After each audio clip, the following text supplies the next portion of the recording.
Hey, what is going on, you guys? It's your boy, I'm one for Orange, aka I'm one for Rouge, aka I'm one for T1, back at it again with another competitive analysis video on the Pokemon Planet meta.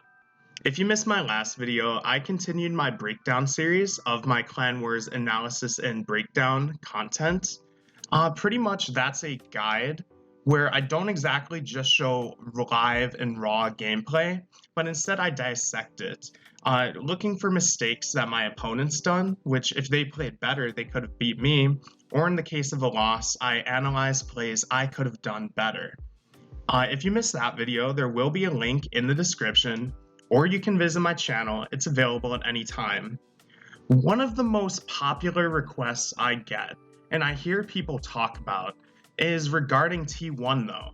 A lot of people, as T1 is the newest form of PvP in Pokemon Planet, we've had even Little Cup and Monotype for years, and we know the current Clan War system, but T1 completely got changed and became UU, where now there's an entirely different ban list, new Pokemon that are viable, and new strategies to learn.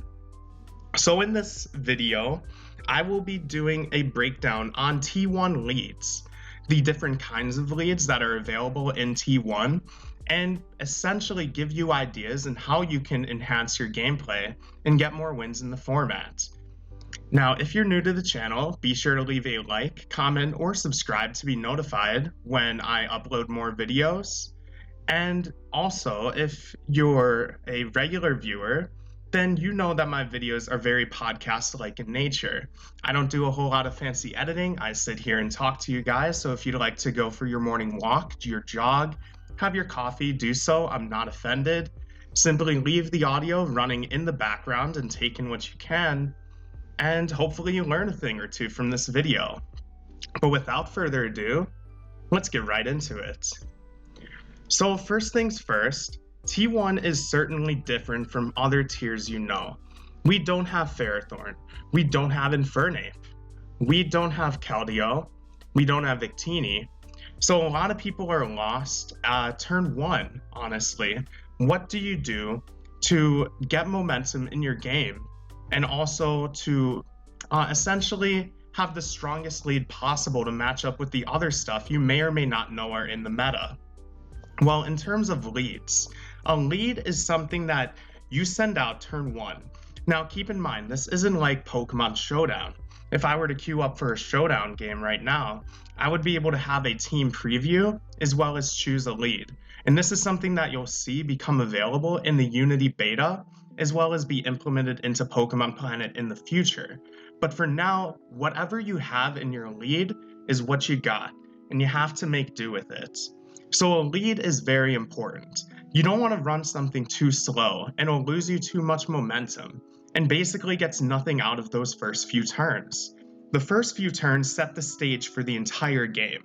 Your team could be very strong, but you could have just chosen the wrong lead. So a lead is important for stopping your opponent from getting momentum or getting momentum of your own. There are some goals you may want to think about. Do I really want to make sure my team has rocks or hazards this game, whether it be spikes or toxic spikes? Do I want to force those up? Is my team weak to rocks? Do I want to make sure I have taunters, defoggers, rapid spinners at the front to make sure that if my opponent chooses to force up those rocks, then my team doesn't become as weak to those? Do I have a lot of breakers on my team that really benefit from having shit chipped at the beginning? Just doing a lot of damage to something raw, removing a Pokemon from the game. Is playing a 5v5 essentially in your benefit? Or in the case of sticky webs, of course, is my team pretty slow? Would it benefit from having a sticky webs lead to make sure that my Pokemon function under webs? And do I have enough Pokemon in the back to prevent my opponent from defogging or spinning away those webs? And there's a lot of stuff to talk about. So I broke down different kinds of leads into sections here. I'll go over the bonus leads at the end. But for what we need to know now, we're going to be going over taunt leads, into hazards leads, into momentum leads, into setup leads. And setup leads are going to be essentially your screens and trick room and stuff that still wants to get that early turn 1 momentum, but don't exactly carry rocks, taunts, or other utility moves that you may commonly see.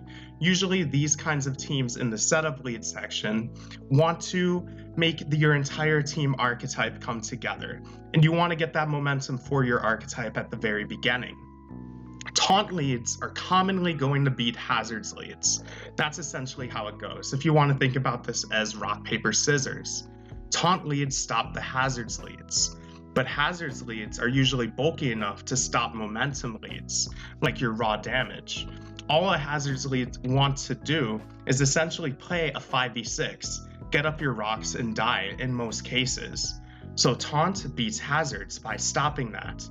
Hazards beats momentum because hazards doesn't care. All hazards want to do are set up its rocks, spikes, or whatever it chooses to set up. But momentum beats taunt because taunt's only objective is to stop any and all setup. So if there's nothing to stop, then momentum can plow through your team immediately. Stuff like Mian Chao or Swellow is just going to click buttons versus a Crobat or another taunt lead. It doesn't really care. It's not going to be trying to set up turn 1. It just wants to break something. So, taunt generally beats hazards, hazards generally beats momentum leads, and momentum leads generally beat taunt leads. It's rock, paper, scissors. With setup leads somewhere in between there, kind of falling into where hazards are because they really want to get their setup, therefore they kind of lose to the taunt leads as well. But let's take a look at these leads and let's see exactly what I'm talking about here. Starting with your common taunt leads, I would say the most common taunt lead dedicated is Crobat. Crobat having an insane speed tier at 130. This is faster than most everything else in the meta, with Noivern right here, shying just behind at 123. But notably, you also have Swellow at 125. Essentially, Crobat just wants to taunt, maybe U-turn out as well as Brave Bird and stop the lead. Taunt Crobat is a great lead, but it is rather frail with 85 HP, 80 defense, 80 SPDF. And if you want to hit hard, then you can't be running HP invest. So it's a toss-up in whether you go a bulkier bat that doesn't hit as hard and kind of handles its own better against more brute force as a lead, or do you just want to hit harder on average? It's a toss-up. But this is certainly great. Being able to pack taunt in particular to shut down those hazards leads is very, very good. There is no mental herb in this game, so taunt is pretty free. So long as you taunt something, it won't be able to set up its rock spikes or whatever on you. It's forced to attack, and that can be great. A great turn of momentum turn 1. Crobat is definitely the pinnacle of that speedy taunt lead that a lot of teams want. Noivern is similar to Crobat in my opinion. It's a little underrated as well. Even packing the same ability in Infiltrator, or you can even run Frisk to get some information. If you're looking at an Empoleon, for example, as the lead, or a Crook, or even a Mian Chao, you're going to want to find out if the Empoleon is Sash or Leftovers, aka offensive or defensive. You're going to want to find out if the Crook is Sash or Scarf, as Scarf Stone Edge can do a lot of damage to you. And you're going to want to find out if the Mian Chao is Life Orb or Choice Scarf, because Choice Scarf can also Stone Edge you or simply U-turn out, while Life Orb can fake out you. The information can be key. So depending on the ability you want can change your matchup, but it also gets Taunt, it also gets U-turn, and it gets some good moves in Boom Burst, as well as Draco Meteor. Stuff to hit hard. Noivern also has a lot of utility in Defog and Roost, just like Crobat. I find these two to be pretty similar. Again, really fulfilling that role as a speedy taunt user to lead off your games. As well, these two don't get hazards of their own. There's no Stealth Rock, there's no spikes on your Crobat or Noivern. It's simply about stopping the other opponent from getting those things up. But Aerodactyl shifts the dynamic. Being at the same speed tier as Crobat at 130, this also gets Taunt and it gets Stealth Rocks, but this is normally what you hear of a Suicide lead. Unlike Crobat and U-turn, Unlike Crobat and Noivern, which are going to be wanting to U-turn out of those bad matchups and stay alive to break later in the game, Aerodactyl doesn't care. I don't believe it even gets U-turn, nope. So the objective of Aerodactyl is to stop other opposing hazards leads, get up hazards of its own, and usually die. It even has utility moves such as Rock Tomb, which can be used well in a mirror matchup to ensure that their speed is going to be lower, and you can get a Taunt, Stealth Rock, or whatever you need to do off on it. And generally, Aerodactyl is just that speedy Taunt user, which also gets Stealth Rocks as an added bonus. Crocodile is a little similar. It is not nearly as fast as Aerodactyl, Crobat, or Noivern, being at 92 speed, but it still has an impressive speed tier at 92, which is not bad in T1. This also carries Taunt and Stealth Rock in the same coverage move in Rock Tomb. Rock Tomb really helping its matchup out against Crobat, Noivern, and Aerodactyl, all as a whole, all of them being weak to Rock Tomb. And as a final move, something that Aerodactyl doesn't get is Knockoff, and off Crocodile, this is Stab. So Crocodile can really shut down those beginning setup leads, whether it be hazards or set up through Trick Room or Manual Rain, possibly. Crocodile can do a good job shutting that down, getting up your rocks, and using it as a suicide lead. Crocodile is a great Pokemon offensively in the meta as well. This set uses Intimidate, so it can just be a little more annoying at the beginning of the game to U-turn leads. But Crocodile also has Scarf Moxie sets and other great viable offensive sets in T1. So it is hard to justify using your Crook as a suicide lead, but the option is there. Whimsicott's a bit of an interesting one as it gets Prankster Taunt, which is pretty cool, and that's pretty much the reason, I suppose, to use Whimsicott. Prankster Taunt is nice, as well as this set here has 341 speed, which I should get up, Mienshao. The reason I did 341 speed is because Scarf Mienshao hits 339. So you're able to Moonblast that turn 1 if it's a Life Orb set. So you can run something like a bulkier build like this, possibly with some defense at the end or some special attack to hit harder. Taunt, Moonblast, you can run Encore. This way, you can switch into a Pokemon that is setting up on you, such as a Feraligatr, directly, and Encore it into its setup move, in the case that you couldn't get in on the jump. But Taunt is a good lead, Moonblast to hit Mienshao and Crook, as well as U-turn to get out of bad matchups. Whimsicott a bit underrated in that regard, but the main niche of it is through Prankster, which is going to have Taunt have priority, which means this is the fastest Taunt in the tier, as it's one of the few priority taunts, if any. Notably, Prankster Taunt does not work on a dark type such as Crocodile, so just be wary of that when using it. And that does a pretty okay job summing up the Taunt leads, and now we have a lot of hazards leads coming up here. Starting with possibly the poster child of a hazard lead, this is Fortress. Fortress is known for being extremely bulky with 75, 140 base physical defenses, as well as 60 SpDef, which rounds it out decently. It has Sturdy to survive any one hit, and it has access to every major hazard move, I believe. Is this all of them? I think so. Yeah, I think so. Stealth Rock spikes, Toxic Spikes are the big ones, as well as Rapid Spin to even stop opposing hazard setters. And Rocky Helmet means that if something Rapid Spins on Fortress, it's going to be losing 1/6 of its max HP, as Rapid Spin is a contact move. Even though I don't entirely endorse running this set exactly, I think running a move such as Volt Switch for momentum in bad matchups, as well as Gyro Ball as options to really hit hard. In the case of Gyro Ball with the 0 speed IV there, the options are certainly there with Fortress to really get what you need out of your team. And this is kind of the definition of a fat hazards lead. If you are playing against a taunt matchup, clearly it's not the best. But if you're playing against something that's just trying to blow through something at the beginning of the game and do damage, the sturdy ability to make sure you live that hit guaranteed, even if it's a fire type move, and then go for your hazard move is usually all you need in a game. as well as its base bulk being enough to easily take stuff from me and Shell and Crook. So maybe you can even get up a Stealth Rock and a Spikes in some cases. It's very interesting indeed. Donphan is similar, also rocking that sturdy ability, so it can pair the Rocky Helmet with it. The sturdy ability plus Rocky Helmet is great to make sure stuff doesn't just rapid spin on you and you can take your hits. This doesn't have access to nearly as many hazards, but it does have Stealth Rock and Rapid Spin, ensuring that you can get up rocks and spin away the opponents, and that's sometimes all you need. Donphan is cool. It has more offensive utility than Fortress for sure, giving up some defensive utility as a result.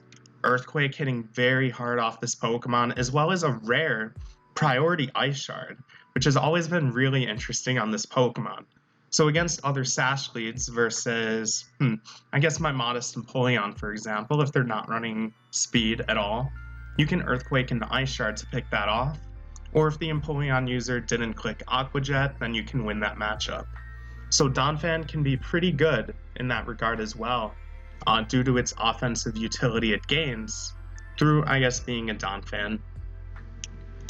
Kabutops is the background of today's video because it's very, very interesting. It's not a sturdy lead. You have to rock that Focus Sash, so you can't run a Rocky Helmet, but you do gain the ability Weak Armor. So anytime you're hit by a physical move, then your defense is lowered, but your speed is raised by 2. Usually, this is a troll ability in most circumstances outside of suicide leads, and rightfully so. Losing your defenses is usually not that good, but doubling your speed is quite good. Kabutops has a good speed tier at 284, which bringing this into the calculator, after it gets hit by 1 move on the physical side, so we'll give it +2 speed, it hits 568 speed, which becomes one of the fastest Pokemon in the meta, outspeeding Jolly Mienshao by 60 points, which is outstanding. 80 base speed is also great. It's a pretty good speed tier in this game as you speed tie, I believe you speed tie Gardevoir. Let me make sure.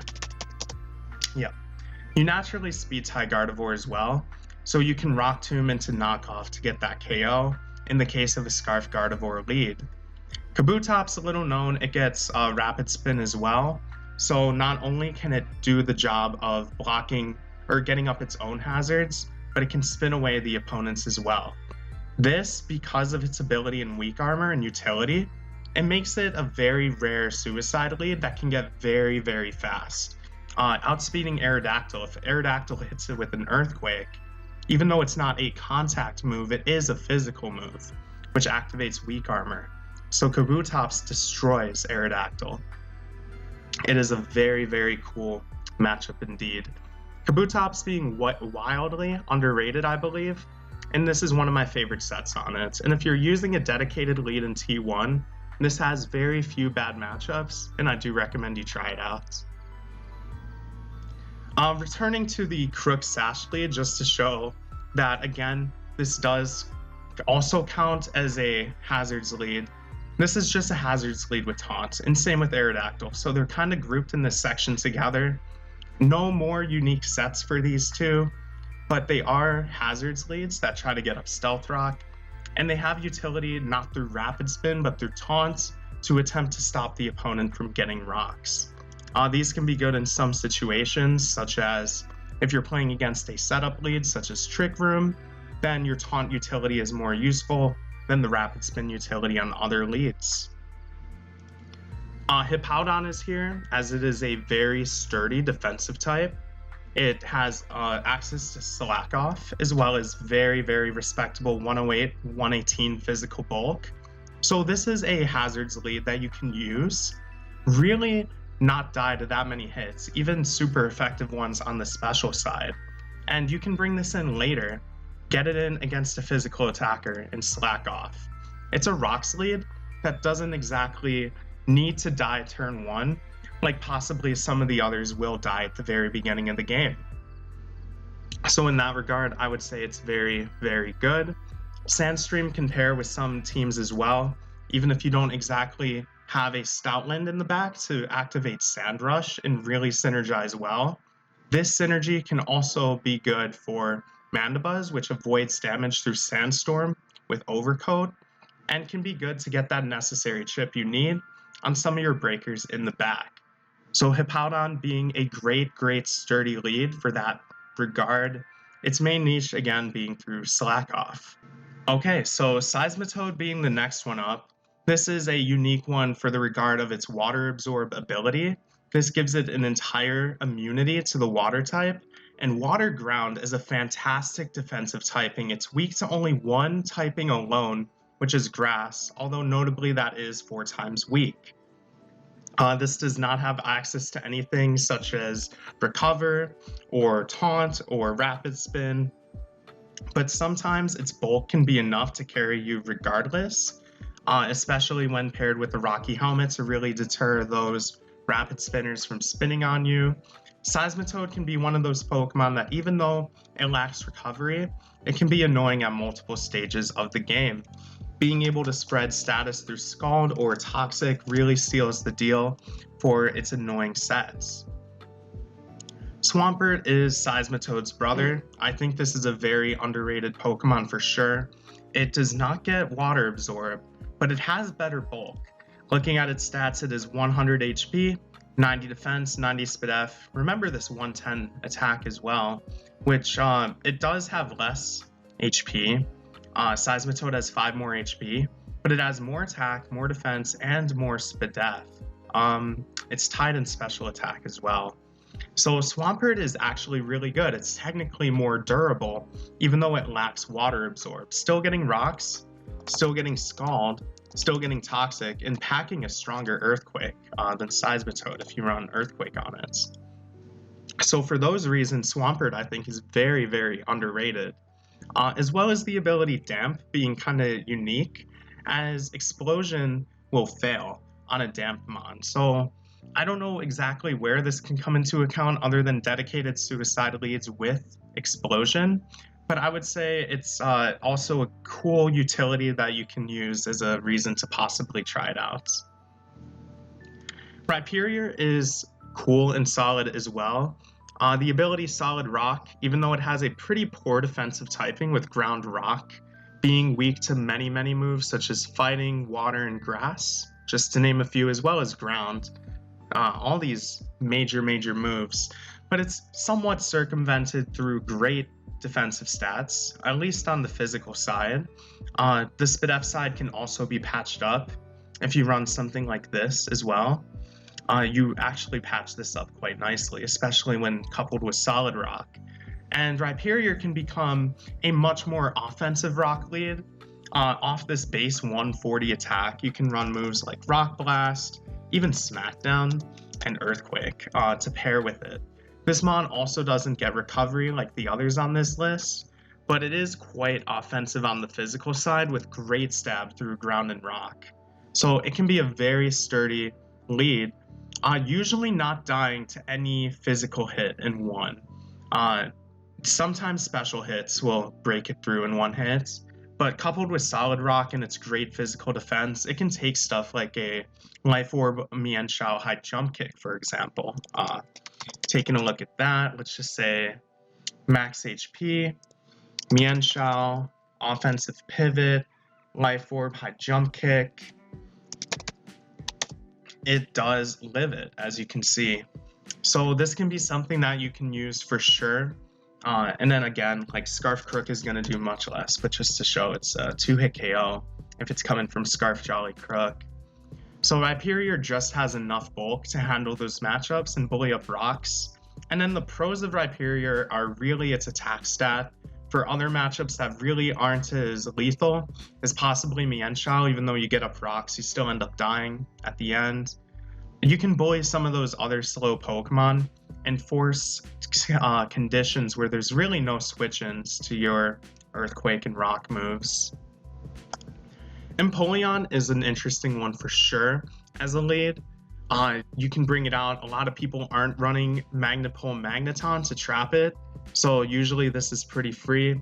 You can get up rocks. You can hit very hard with a Modest Nature, boosted Torrent Scalds. After you're brought down to your Sash, Aqua Jet to pick off your opponents such as Galvantula or Aerodactyl, which might be faster than you. Plenty of utility there. Water Steel typing is fantastic, and you can bring this in later in the game if it doesn't die. And you don't even have to use the offensive Sash lead.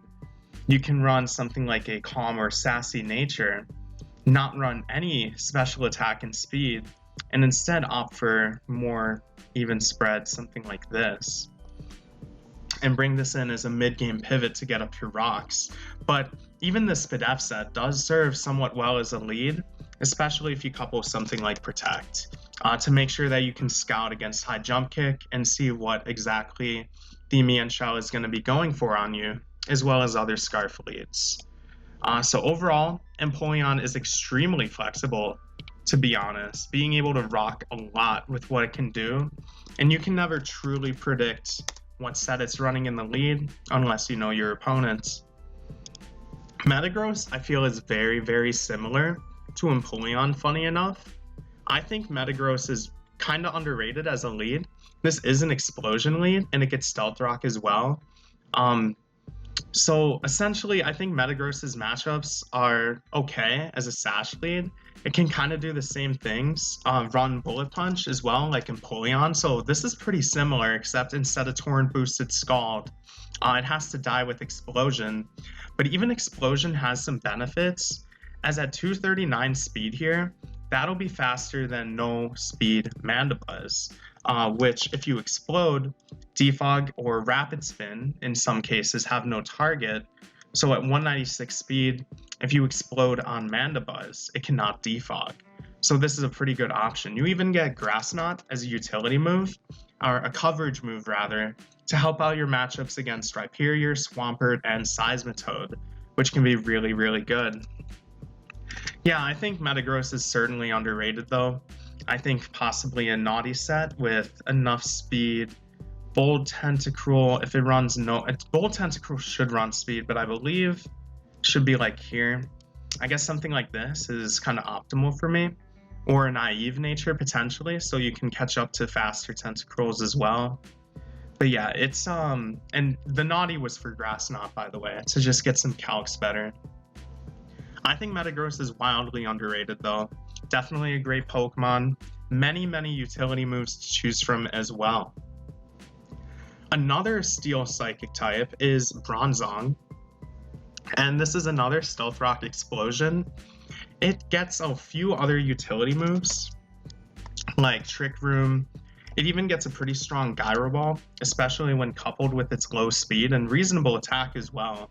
Great mixed defenses, usually does not die to a move, so you don't have to run a Sash. You can use this as a lead that will be able to take those Life Orb knockoffs from Mienshao. And I believe that Bronzong, I'll make it physically defensive. I believe this takes a knockoff, yeah, from Scarf Crook. So you can use this without a Sash and still not feel too bad about it at all. The reasons for using Zong over something like Metagross are definitely the bulk, as well as the ability to Levitate, which gives you that added immunity to ground, which makes the Steel Psychic typing really, really good for a lot of coverage moves in the meta. Really only having to watch out for Fire, Dark, and Ghost, I believe, as fighting is neutral on you. So yeah, overall this is pretty good. Also couples as a Sylveon answer mid-game, as long as they're not running Shadow Ball, which I haven't seen one yet, but I suppose it's possible. Overall, I really like Bronzong as well.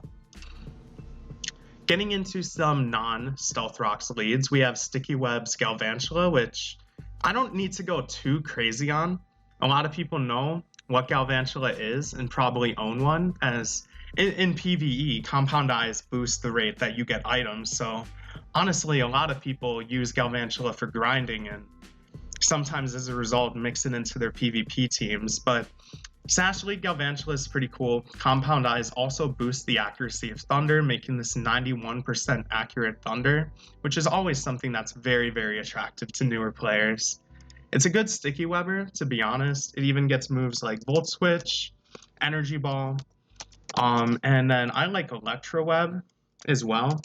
So Energy Ball obviously handling your Seismitoads and Swamperts, but Electro Web helping out a bit against Aerodactyl, which is cool. you can win that matchup if you Electroweb Aerodactyl, or even Crobat. Like if Crobat taunts you, you Electroweb, and then you can maybe Volt Switch the next turn. Keep your Sash intact and bring it in later. So overall, I really think Galvantula is like actually okay. A lot of people hate on it. I think it's reasonable, to be honest. It has tech moves it can run. On the contrary, I'm not a big Smeargle guy, but I have to show it in the video anyway. Sash Lead as well, own tempo to prevent you from being confused. This can run literally any move in the game, so a lot of people like running Spore, 100% accurate sleep moves. Essentially play the game with the 5v5 because your Smeargle dies. Stealth Rock spikes, you can have Toxic Spikes, you can have Endeavor with the Sash, you can run Memento to really, this is basically Explosion that does no damage, but it sharply lowers the enemy's attack and special attack in front of you. So you can Memento into something like your Feraligatr and set up pretty freely. So yeah, there's those moves. You can even maybe run Rapid Spin. I've not seen it. I don't think it's that good. But yeah, and then of course Sticky Web as well. Actually, Sticky Web. Plenty of moves for you to possibly think about on your Smeargle. It's pretty limitless. I just think Smeargle has counters, especially with so many people running grass types to counter bulky waters. There are reasonable switch-ins to Spore, therefore making Smeargle a bit predictable, but a well-played Smeargle can still play pretty well. Actually, it even, since it has access to every move in the game, Magikarp bounces back Taunt, which is also unique. If you get the Magikarp play wrong, it can be very bad, like if they simply attack instead of taunting you. But the rewards if you bounce back a taunt are very high. That essentially gives you your layer of spikes, Stealth Rock, or Spore for free.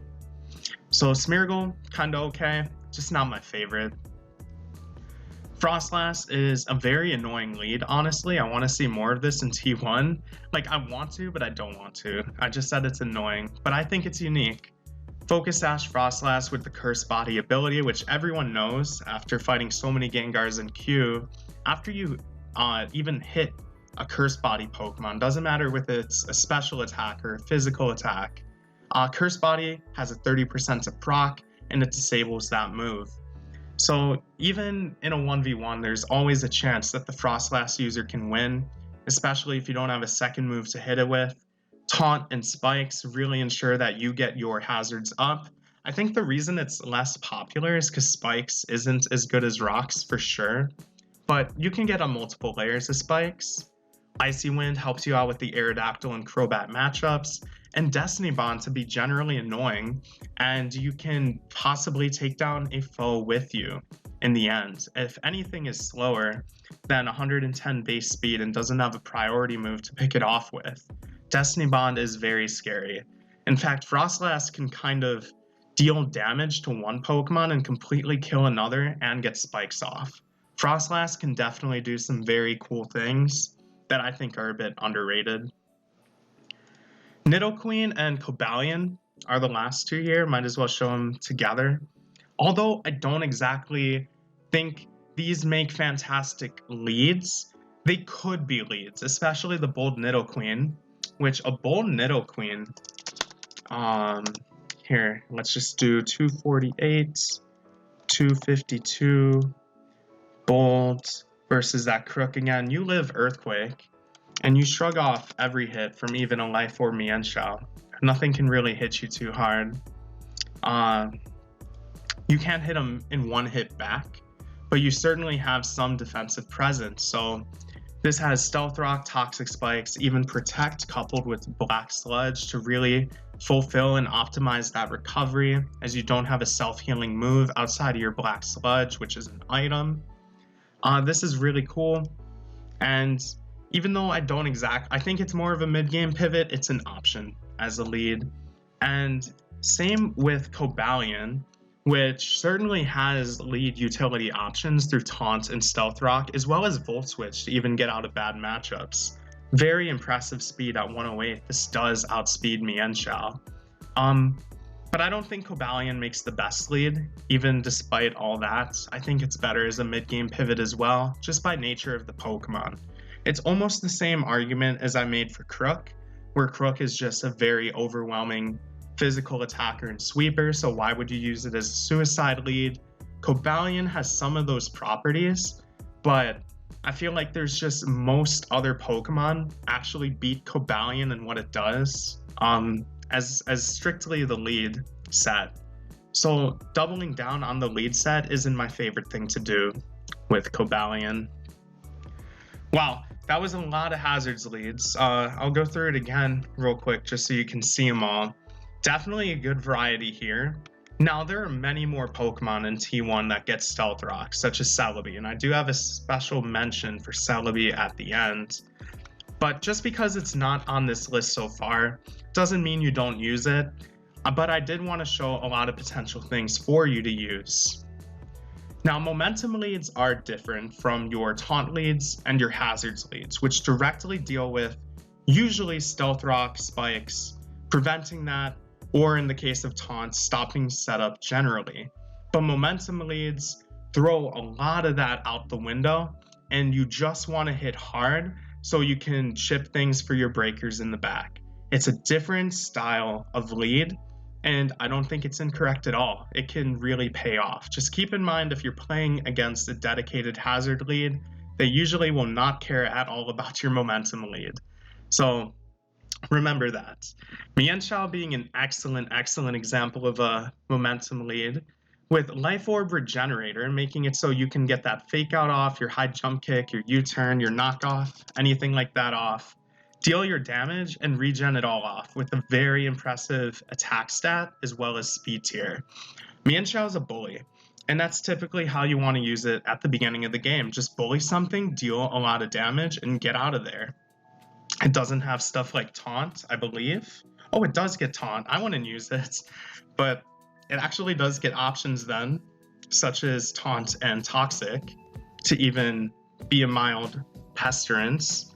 But the other Mienshao set is probably Choice Scarf. You can use a Choice Scarf set with Knockoff and Stone Edge to hit Crobat as well. And both of these really just capitalize on being annoying at the beginning of the game and doing as much damage as possible. Swellow being similar as well. Choice Specs Boom Burst, hitting things extremely hard in the tier, having very few switch-ins, even Heat Wave utility to break down those steals. I'm looking at U-Fortress and maybe even Bronzong a bit, so you can win against those matchups as well and break through those hazard leads, and they don't get to keep their Mon. U-Turn to get out of bad matchups. Swellow generally just wants to break. And honestly, it's a little bit iffy because of its speed tier being less than Crobat. It's a little risky to use as a lead, but it is an option. Now, Noivern is also an option, very similar to Swellow, only 2 points slower, which unfortunately does make a world of a difference, but it does gain Dragon Stab, which can be useful for its Draco Meteor. It still has Boom Burst, and it even has a more accurate Flamethrower, so you don't have to deal with Heat Wave's kind of poor accuracy there. Even moves like Focus Blast if you really want to play with bad accuracy. But another Choice Spec set that can U-turn out of its bad matchups and really capitalize on doing damage at the beginning of the game. Infiltrator is a great ability, but again, Frisk as the lead can be that knowledge that you need to know if you can drop that Draco or Boom Burst safely, or if you gotta switch out. Very, very unique Pokemon. Crobat as well is definitely, I would say, a momentum lead. It's funny because it still runs taunts, and this one's not locked necessarily. But it gets access to U-turn, so it definitely serves as a momentum lead. Now, funny enough, you can run Choice Banded Crobat, and I think this set is actually pretty good. Choice Banded Brave Bird hits very, very hard. There are very few switch-ins to Brave Bird in the tier, and the ones that there are do get U-turned on all the time. So this set is actually pretty good, and as a lead, you can definitely throw some people off guard. Notably, I would say if you're not running a Taunt Crobat as the lead, it's a little suspect, as that is where Crobat's role truly shines, in my opinion, but Band is an option for you to consider. Rotom Heat and Rotom Mo together are both Volt Switch leads. These are the first Volt Switch leads we've seen.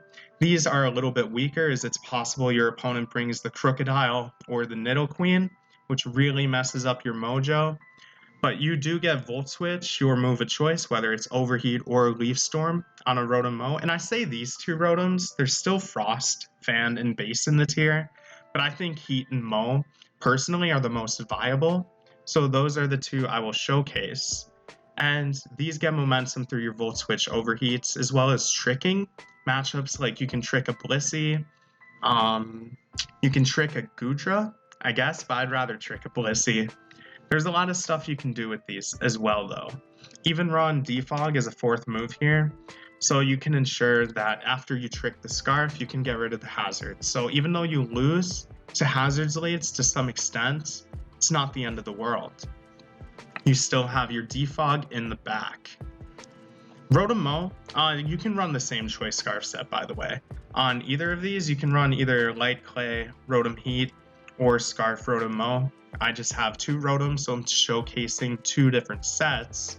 And this is a momentum lead that certainly can get your Volt Switch off. And additionally, Rotom does get Reflect and Light Screen, so you can get your early screens up.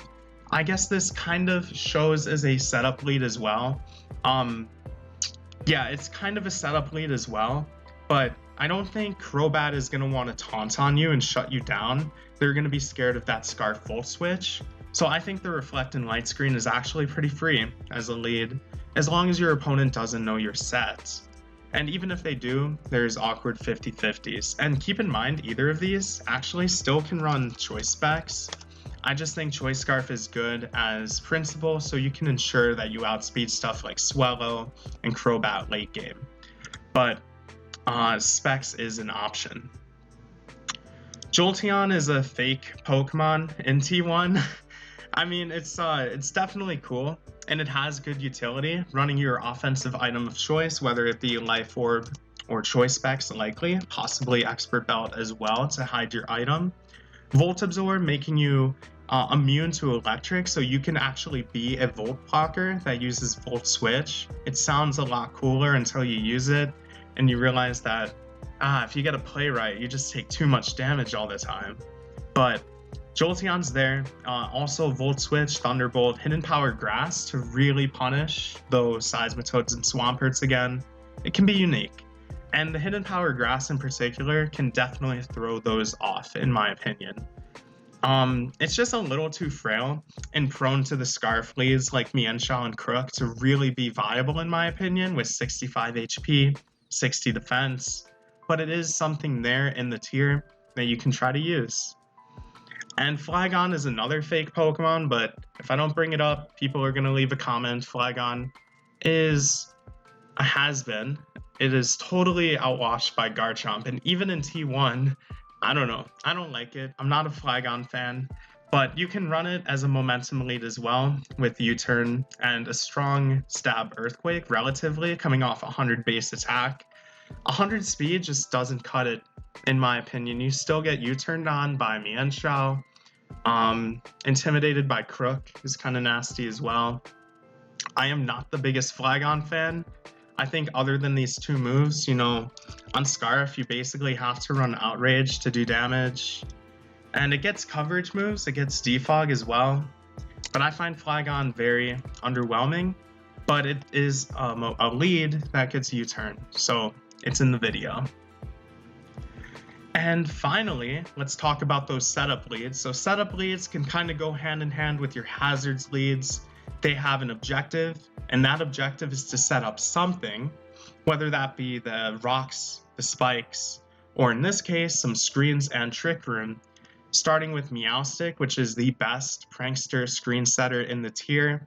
We do not have Klefki in T1, so Meowstic takes its place. It's a reasonable replacement, in my opinion, with Prankster, Reflect, Light Screen, also Thunder Wave, and something Klefki doesn't get in Yawn. So it can really spread some annoying status throughout.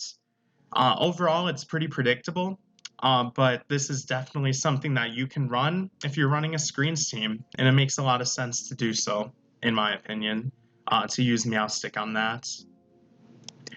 We have Cresselia, which is one of the bulk. Is this? Yeah, I think this is the bulkiest Pokemon in the tier, with 120 HP, 120 defense, 130 SpDef, usually rocking that bold nature too. So this thing can become unkillable, and it's even more unique in Moonlight, as Moonlight actually gives it recovery as well. So not only can it be extremely bulky and take spare hits, but it can come in the late game and heal everything off as well. Lunar Dance is bugged in PPO, but Lunar Dance is also a fantastic move.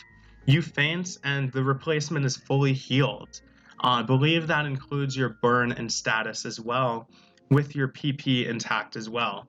So Lunar Dance is absolutely awesome as a move. It sucks that it's bugged in PPO.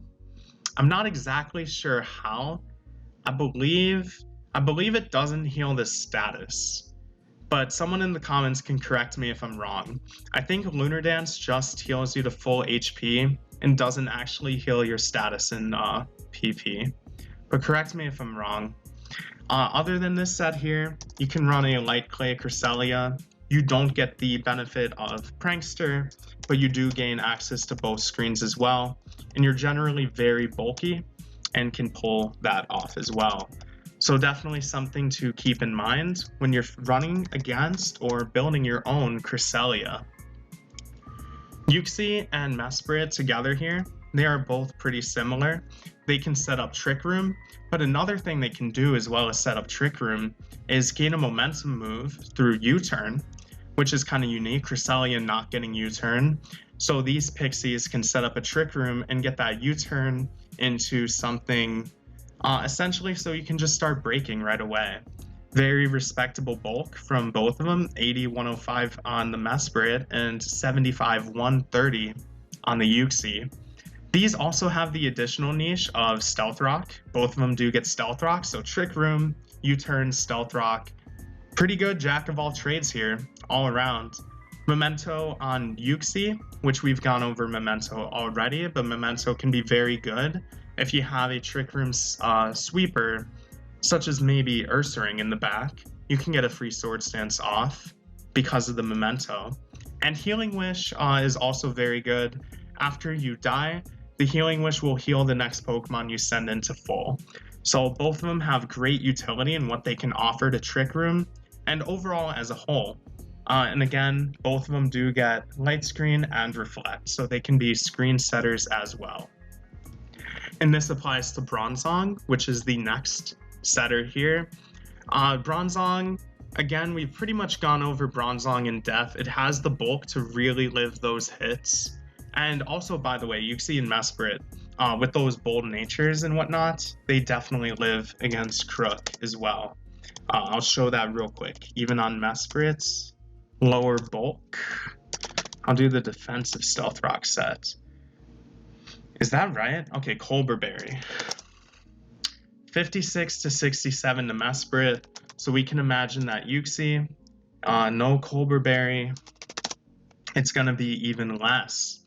So matching up very well against Crook despite being weak to knockoff. Bronzong is essentially that too.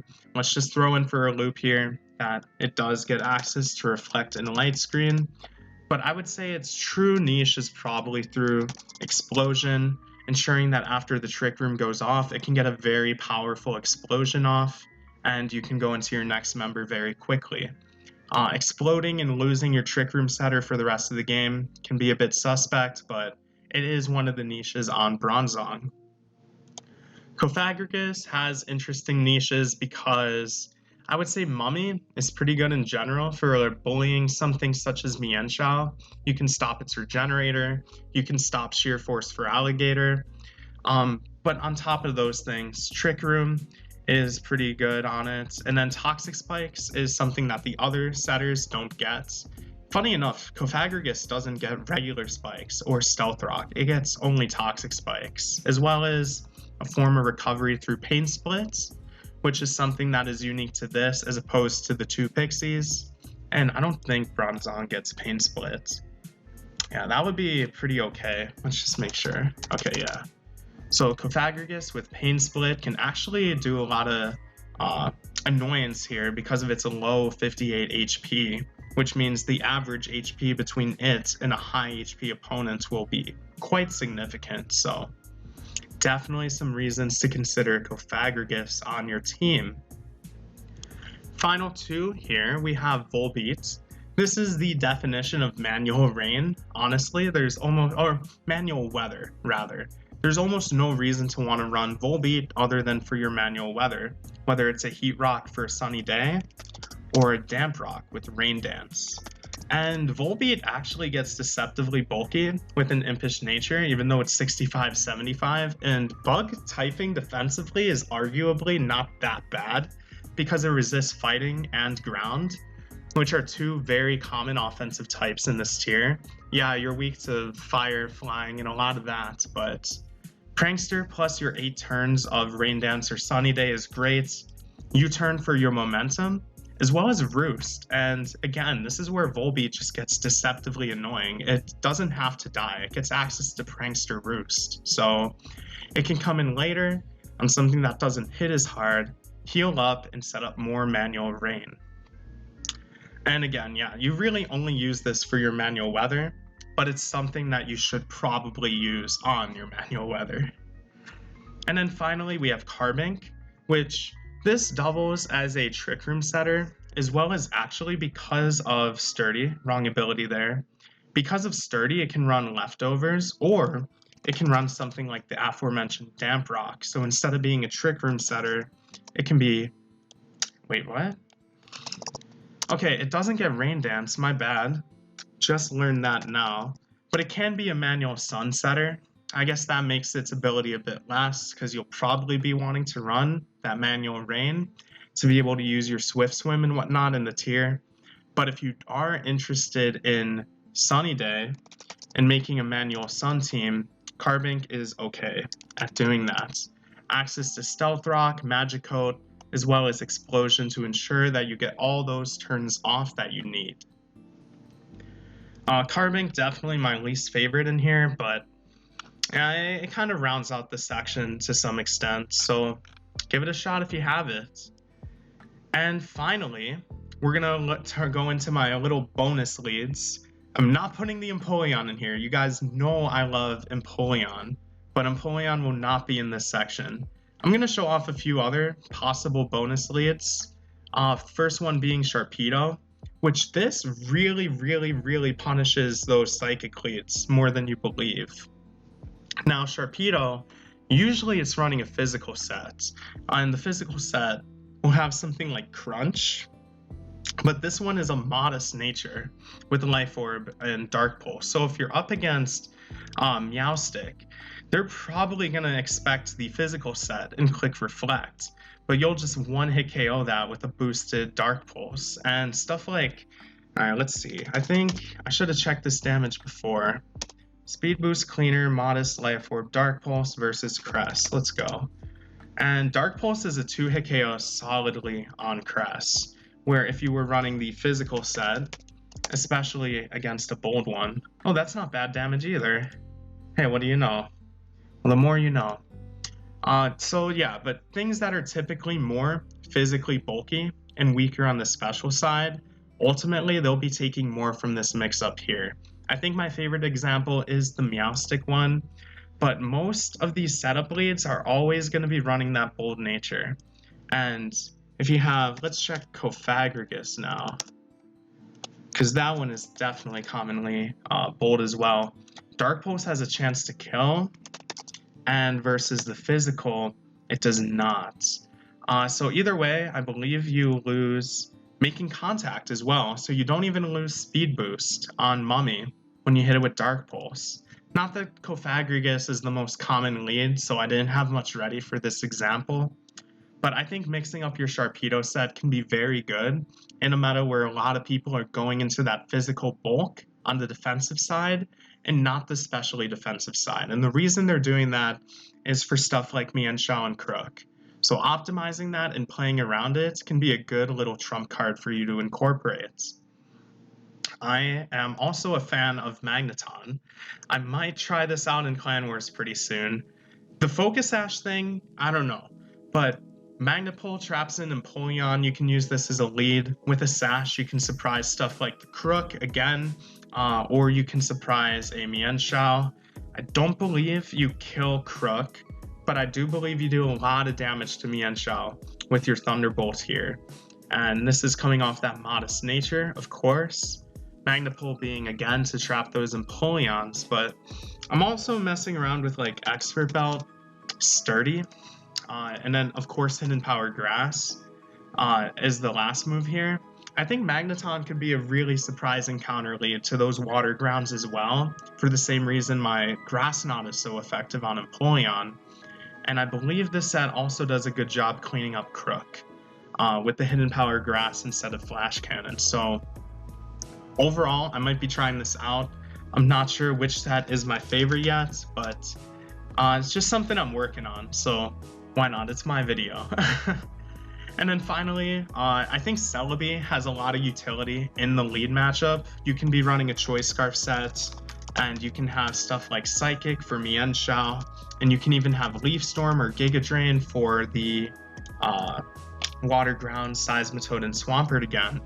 But my problem with Celebi is this 100 base speed only hits 328, and if we go back to Mienshao, again, it's that 339. So being 4 times weak to U-turn, being weak to knock, I think Celebi does struggle in the meta, in the lead matchup. I could be wrong. That's why I'm throwing it at the end here, because I think there's a lot of utility here. And the Scarf set even getting Healing Wish in here. But yeah, my personal opinion is that 4 times weakness to U-turn, as well as matching a little bit poorly into Crobat, Celebi, Lead? Nah. There's no Scarf set, so let's just make this Choice Scarf into Crobat. That's not bad. So, okay, I don't know why I expected Psychic to do less there. I mean, this is a fucking Celebi, but I still stand by that Celebi is still a risky lead, because it's 100 base speed, so it doesn't match as well into Mienshao. So even though you're a Scarf base 100 and Psychic can kill the Crobat, that's really good. You're forced out on Mienshao unless you know it's Life Orb. I think it has utility, but I think the 4 times weakness to U-turn is just really scary. So if the Scarf set does beat Crobat, I believe the Bold Leftover set struggles a little bit more. Again, it does get that neat Stealth Rock utility, and it can be running something like a Bold Nature. I mean, there's a reason I'm including it here, for sure. You can be running a Bold Nature to make yourself bulky and more durable to those hits, but I think Celebi is better in the back no matter what you do. But there are options. You just have to pick the right one for your team. Whether it's a Scarf set to get that instant momentum or a defensive lead, make sure that it's doing something that the other leads don't, because it definitely has options, but it's not always straightforward which one is going to be best for your team, and that's what I'll leave it on.